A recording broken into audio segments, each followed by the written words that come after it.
কি করতো আর কি, হ্যাঁ, নিজেদের মধ্যে বিতর্ক করত।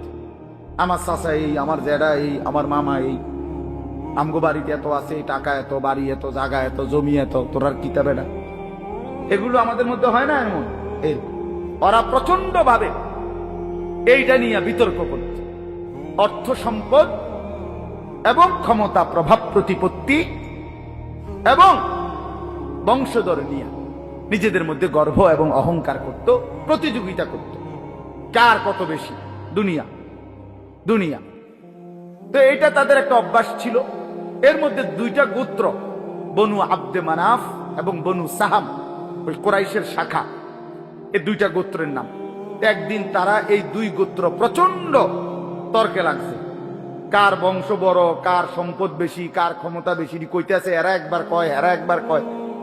এই বলতে বলতে যার জের বড়ত্ব, দুনিয়ার অহংকার, দুনিয়া বাড়ানোর এই নেশা বুঝাইতে বুঝাইতে এক পর্যায়ে ওই বনু সাহাম একটা গোত্র, তারা বনু আব্দে মানাফ এই পরিমাণ বলছে যে তারা হিসাব করছে যে আমগো কইমা যাইতে আছে, মানে এরা হাইরা যাবে হিসাবে, এরার থেকে মানে হিসাব দিতে গিয়া আর মিলাইতে পারতেছে না, এগো বাইরে গেছে।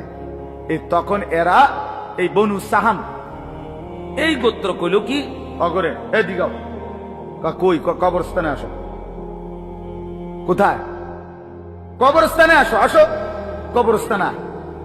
কবরস্থানে কি আসো না, তা আইসা এবার কবরস্থানের সামনে আইসা তাগো ওই মুর্দা যারা কবরে তাগো বংশের এবারে এই হ্যাগো হিসাব দিয়ে আইতেছে। এই বেটা আমার চাচা মরলে কি হয়েছে, চাচা কি আছিল তুই জানোস বেটা?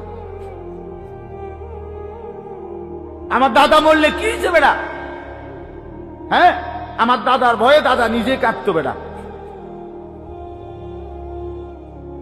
তার মানে এবার অহংকার করতে করতে দুনিয়ার বড়াই বুঝাইতে বুঝাইতে জীবিত দিয়ে আর হিসাব না মিলাইতে পাইরা কই গিয়া পড়ছে, কবরস্থানে গিয়া পড়ছে। এদের এই মন্দ আচরণ আল্লাহ তাআলা নারাজ হয়ে আল্লাহ তাআলা তখন এই আচরণের কারণে কোরআনুল কারীমের এই সূরাটা নাজিল করছেন। 102 নম্বর সূরা আত-তাকাসুর নাজিল করে আল্লাহ বললেন, হায় বান্দা, কি করছো, করছোটা কি? এইনি কাজ ছিল, এইনি কথা ছিল তোমাদের। দুনিয়া বাড়ানোর নেশা, দুনিয়ার প্রতিযোগিতা, সম্পদ, বংশধর, এই গর্ব, এই বড়াই, এই হিসাব তোমাদেরকে ডুবাইয়া দিল, আখিরাত তো ভুলাইয়া দিল।